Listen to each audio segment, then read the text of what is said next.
มันกันเที่ยอะไรยืนดูมันอะไรนะก็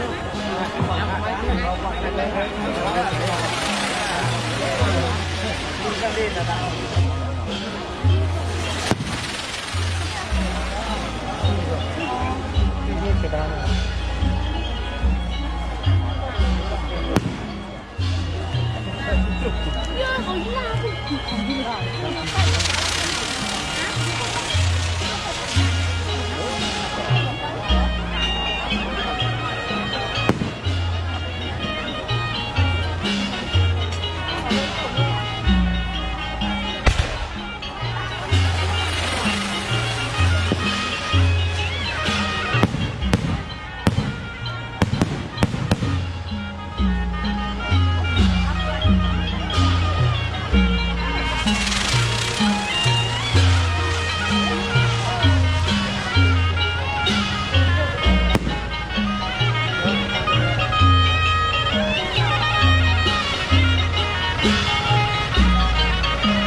4 5 6 7 8 9 0แล้วครับน้องพี่น้องสถาเอา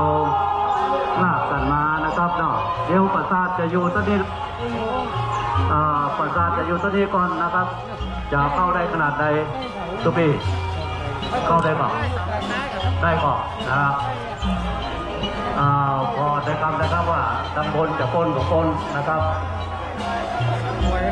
ยุดนี้ก่อนตำบลปนก่อนเดี๋ยวจะเข้าไปนะครับเอาก็น้อยนอนะครับเอาแต่น้อยหนึ่งนะครับเอาได้แล้วนะครับโอ้ขนาดช่วยยกช่วยปั้มกัน3-4 คนนะครับนี่ไม่ขี่คอขึ้นหน่อยนะครับ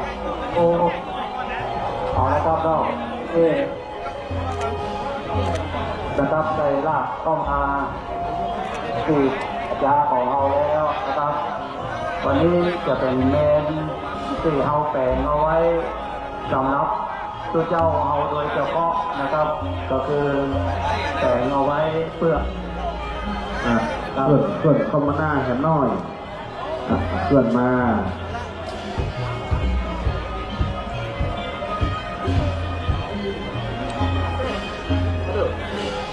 ส่วนมาแหมน้อยหมู่เขาช่วยกันกระยับกระยายนะครับก็ช่วยกันพอได้หมอกใดนะครับเพราะว่ากระเดียกเอาพวออกมาตึงมดนะครับสภาเข้านั่งที่รับรองเลยเนอะเข้านั่งที่เต็นท์ภาคตะวันตกตอนนี้นิมนต์หลวงพ่อรองเจ้าคณะอำเภอที่ศาลาหน้าเลยนะครับศาลาหน้าหลวงพ่อเจ้าคณะอำเภอรองเจ้าคณะอำเภอเจ้าคณะตำบลนิมนต์ศาลาหน้าเลยนะครับศาลาด้านหน้าเลยนะครับเนอะหลวงพ่อวัดปะงิ้วถวายน้ำดื่มดูแลครูบาพระมหาเถระ